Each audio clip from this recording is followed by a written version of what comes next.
আদে কালে রামের জন্ম সীতাদেবীর বিয়ে অযোধ্যাতে রাম মরে যায় ভরতকে রাজ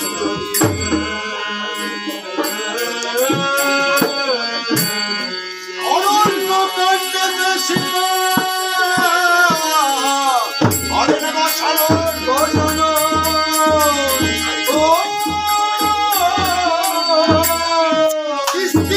কাণ্ডে বলি বলার শক্তি দেবী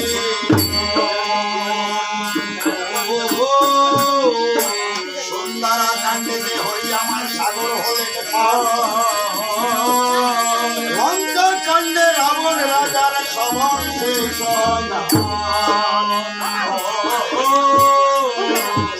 লঙ্কা কাণ্ডে করেন হরি আমার অযোধ্যায়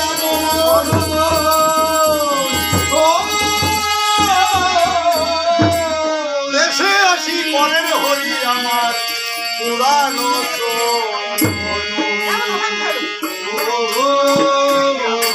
উত্তরাকাণ্ডেতে হয় সর্বকাণ্ডের বিশেষ বড় দুঃখে মাজানো কি করলেন ফাঁকালে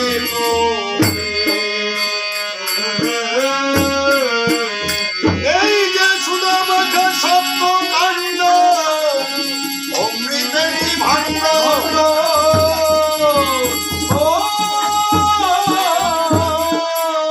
মন দিয়ে শুনবেন আমি গাইব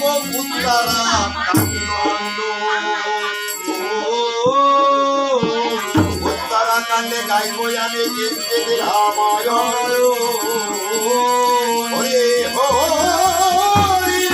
সবাই একবার যত রাম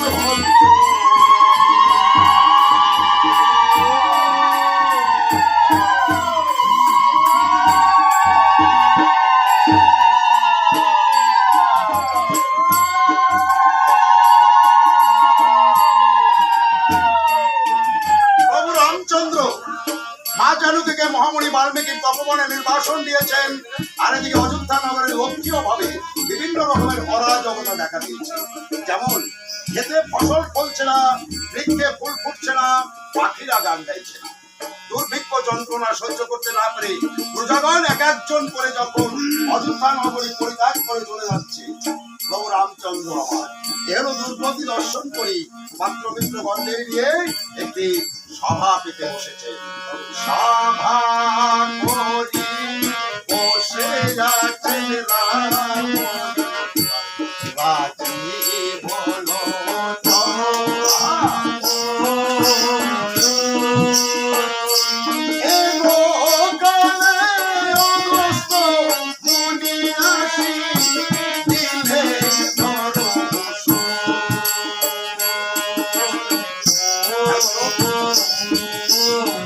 মহামণি অগস্ত্য প্রভু রামচন্দ্রের সভাগ্রে এসে যখন উপস্থিত হয়েছেন প্রভু রামচন্দ্রকে মহামণি অগস্ত্যের চরণ বন্দনা করে বসবার জন্য একটা শাসন। মহামণি অগস্ত্য আসনে উপবেশন করবার পরে প্রভু রামচন্দ্র গিয়ে করজোরে মিনতির স্বরে জিজ্ঞাসা করছে, মহামণি আপনি বলুন তো কিসের জন্য, কোন অপরাধে, কোন পাপের ফলে আমার এই অযোধ্যা নগরে এর অরাজকতা দেখা দিয়েছে? রামচন্দ্র, তুমি রাবণ কুম্ভকর্ণ দেবাত্মীর কোন হত্যা পাপে লিপ্ত হয়েছ। মহামণি তো রাবণ আর কুম্ভকর্ণ এই জায়গাটা খেয়াল করুন, তারা তো ছিল রাক্ষস, তাদের বধ করে আমি ব্রহ্ম হত্যা পাবে কি করে হলো? মহামণি অগস্ত্য বলেছেন, রামচন্দ্র রাবণ আর কুম্ভকর্ণ কেমন, তারা কারা ছিল তা তুমি জানো? রাবণ কুম্ভকর্ণ তারা কারা ছিল তা তুমি জানো না? মাগো গালে হাত দিয়ে বসতে, আমি বলছি শ্রবণ করো। রাবণ আর কুম্ভকর্ণ তারা কারা ছিল? বিশ্ব সভা মনের কোথয়া পৌলস্তের নামে তাদের মেরে রামচন্দ্র হয়ে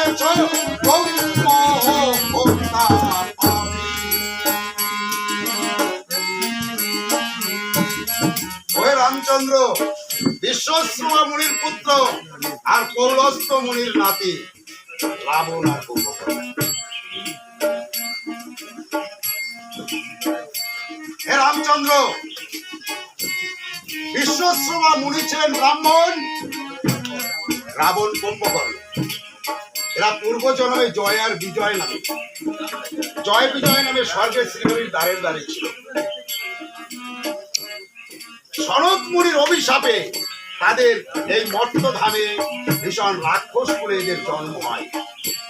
রামচন্দ্র, বিশ্বশ্রমা মুনি ছিলেন ব্রাহ্মণ, অর্থাৎ কিনা রাবণ কুম্ভকর্ণ তারাও ছিল। তাই তাদেরকে বধ করে রামচন্দ্র, তোমার যে ব্রহ্মহত্যা পাপ হয়েছে, প্রভু রামচন্দ্র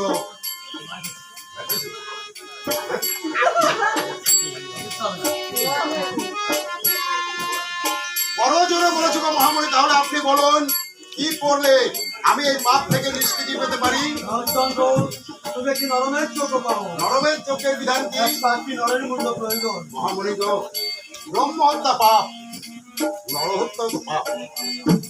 পাপ তো আমাকে ছেড়ে যাচ্ছে না।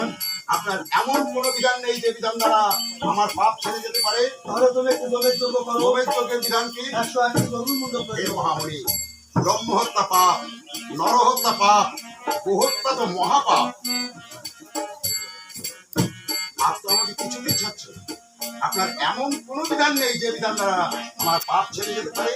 তাহলে তুমি একটু অষ্টমের চোখ করো। অশ্বমেধ যজ্ঞের বিধান কি? একটি মাত্র অষ্টম বর্জন অশ্বের প্রয়োজন। মহামণি গো, আমার অযোধ্যা নগরের অশ্বশালায় তো এই অষ্টমণি অশ্বমী, এই অশ্ব আমি কোথায় পাবো? রামচন্দ্র, তুরঙ্গনগরে মেঘরাজের ভবনে এটা অষ্টম বর্জন অশ্ব। তোমার স্বামীর পুত্র হনুমান থেকে অশ্ব আহরণ করো, তাহলেই তোমার যজ্ঞ পূর্ণ হবে।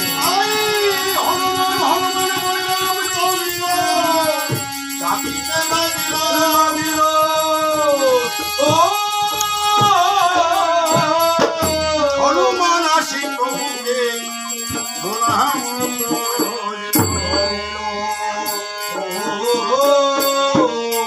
হনুমান এসে প্রভুকে প্রণাম জানিয়ে বলেছে, প্রভু আমাকে স্মরণ করেছেন কেন? প্রভু রামচন্দ্র বলেছে, হনুমান, আমি রাবণ কুম্ভকর্ণ প্রভৃতি রাক্ষসগণের বধ করে আমি ব্রহ্মহত্যা পাপ লিপ্ত হয়েছি। আর এই পাপ থেকে নিষ্কৃত পেতে হলে আমাকে করতে হবে একটি অশ্বমেধ যজ্ঞ, আর এই যজ্ঞের প্রয়োজন একটি অষ্টমণি অশ্ব। হনুমান, তুরঙ্গনগরে মেঘরাজের ভবনে আছে এই অষ্টমণি অশ্ব। অনতি বিলম্বে তুমি গিয়ে আমার জন্য একটি অশ্ব সংগ্রহ করে নিয়ে এসো।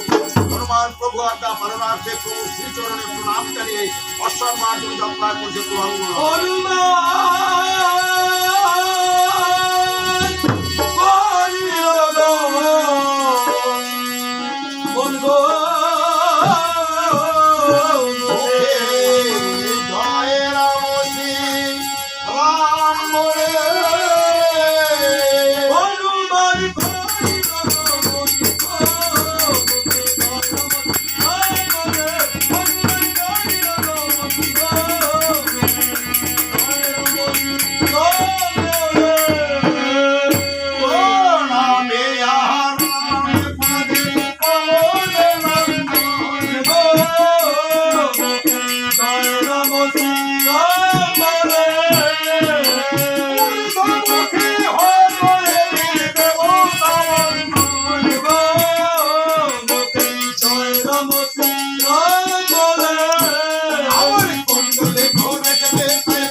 মেঘরাজের চরণে যে প্রণাম করছে, মেঘরাজ আশীর্বাদ দিয়ে জিজ্ঞাসা করছে, তুমি কে? আমি পবন পুত্র হনুমান রামচন্দ্রের দাস। হঠাৎ তুমি তুরঙ্গনগরে কেন এসেছো হনুমান? মহারাজ, অযোধ্যায় প্রভু রামচন্দ্র করবেন অশ্বমেধ যজ্ঞ, আর সেই যজ্ঞের অশ্ব আপনার অশ্বধারায় রয়েছে। তাই নেবার জন্য প্রভু আমাকে আপনার কাছে পাঠান। হনুমান, দয়াময় রামচন্দ্র করবেন অশ্বমের যজ্ঞ, আর সেই যজ্ঞাশ্ব আমার কাছে। কি সৌভাগ্য আমার হনুমান, প্রভুর সেবায় কিঞ্চিত অধিকার আমি পেয়ে থাকি। তুমি যাও হনুমান, আমার অশ্বশালায় অসংখ্য অশ্ব আছে, তোমার যে অশ্বটিকে পছন্দ হয় তুমি সেই অশ্বটিকে নিয়ে যেতে পারো। আজ্ঞা পেয়ে হনুমান তাই করিতে অশ্বশালায় গিয়ে হনুমান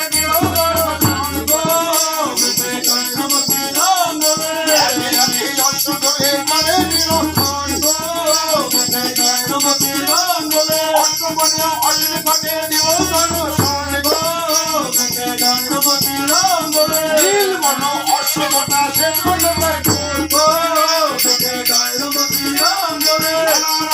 অশ্বটা ছবি ভরপুর অন্নবর্ণ বর্ণ তার হজু লাগে ভাবনা বর্ণ তাহার কালো বর্ণ প্রেমলা বর্ণ দুই পক্ষ অশ্বরূপে অশ্ব সারা করি রাখে আলো। এই হচ্ছে অষ্টম বর্ণে বর্ণিত অশ্ব। হনুমান অষ্টম বর্ণে বর্ণিত অশ্ব দর্শন করে মনে মনে চিন্তা করেছে, অযোধ্যা এখান থেকে বহুদূর, আমি যদি এই অশ্বকে নিয়ে পায়ে হেঁটে যাই কেমন, তাহলে আমার অযোধ্যায় গিয়ে পৌঁছতে অনেক সময় লেগে যাবে, তাই না? কিন্তু আমি যদি অশ্বপৃষ্ঠে আরোহণ করে যাই তাহলে খুব সংক্ষেপে অযোধ্যা নগরে গিয়ে পৌঁছতে পারবো। এরকম চিন্তা করে হনুমান যখনই অশ্বপৃষ্ঠে আরোহণ করতে উদ্যত হয়েছে, সঙ্গে সঙ্গে দৈববাণী হয়েছে। দৈববাণী বলছে, হনুমান দয়াময় রামচন্দ্র করবেন অশ্বমের যজ্ঞ, সেই যজ্ঞ অশ্বপৃষ্ঠে আরোহণ করে তুমি যাবে। হনুমান চকিত হয়ে মনে মনে চিন্তা করছে, সর্বনাশ, আমি তো মহা পাপ করতে চলেছিলাম, এই যে আমার প্রভুর নামের যজ্ঞাশ্ব, তাহলে অশ্ব আমি কি করে নেব?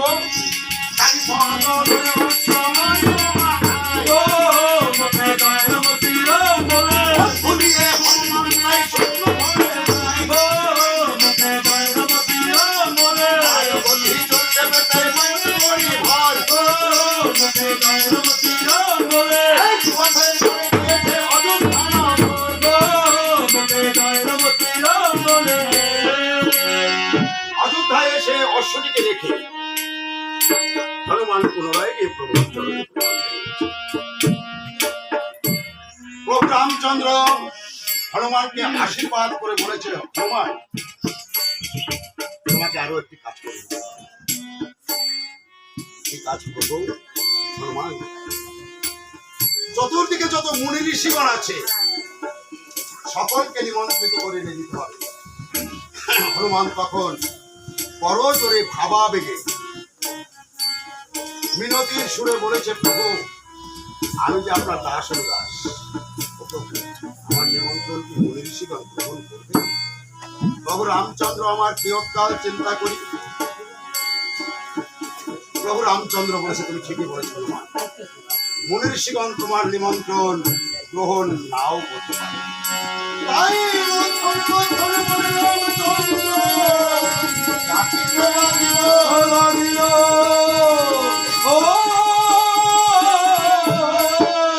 লক্ষণ ধরি আসি তথায়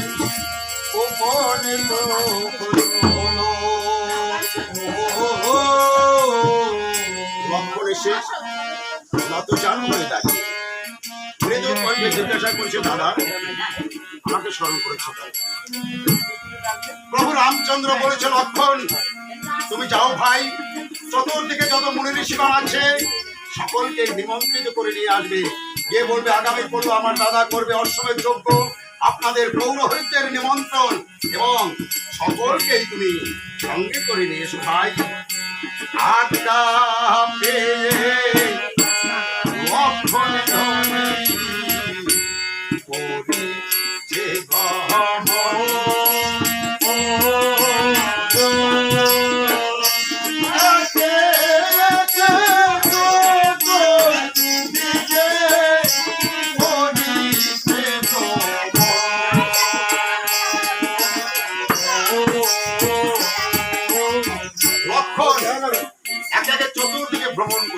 মুনি ঋষিগণদের না পেয়ে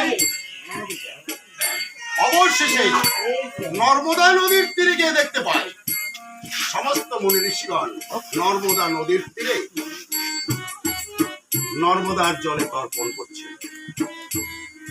লক্ষণ ধীর পদক্ষেপে মুনি ঋষিগণদের সম্মুখে গিয়ে নত শিরে বড় জোরে করুণার সুরে বলেছে, গো মহামুনিগণ, আগামী করলো আমার দাদা করবে অশ্বমেধ যজ্ঞ, আপনাদের পৌরোহিতদের নিমন্ত্রণ এবং আমি সঙ্গে করে নিয়ে যেতে এসেছি। লক্ষণ, তোমার নিমন্ত্রণ আমরা পেয়েছি, কিন্তু আমাদের মধ্যে যে একজন মুনি নেই। কোন মুনি নেই? মহামুনি বাল্মীকি নেই। তিনি কোথায় থাকেন? চিত্রকূট পর্বতে। মহামুনিগণ, আপনারাই বলুন, চিত্রকূট পর্বতে গিয়ে মহামুনি বাল্মীকিকে এনে আগামী পরিণতি যোগে ব্রতী অসম্ভব। সম্ভব নয়। তাহলে তিনি যখন কোনো মন্ত্র উচ্চারণ করবেন আপনারা পারবেন না। পারিশ্রমিক চিন্তন করতেও পারি। বেশ, পার করে আপনারা আমার সঙ্গে চলুন।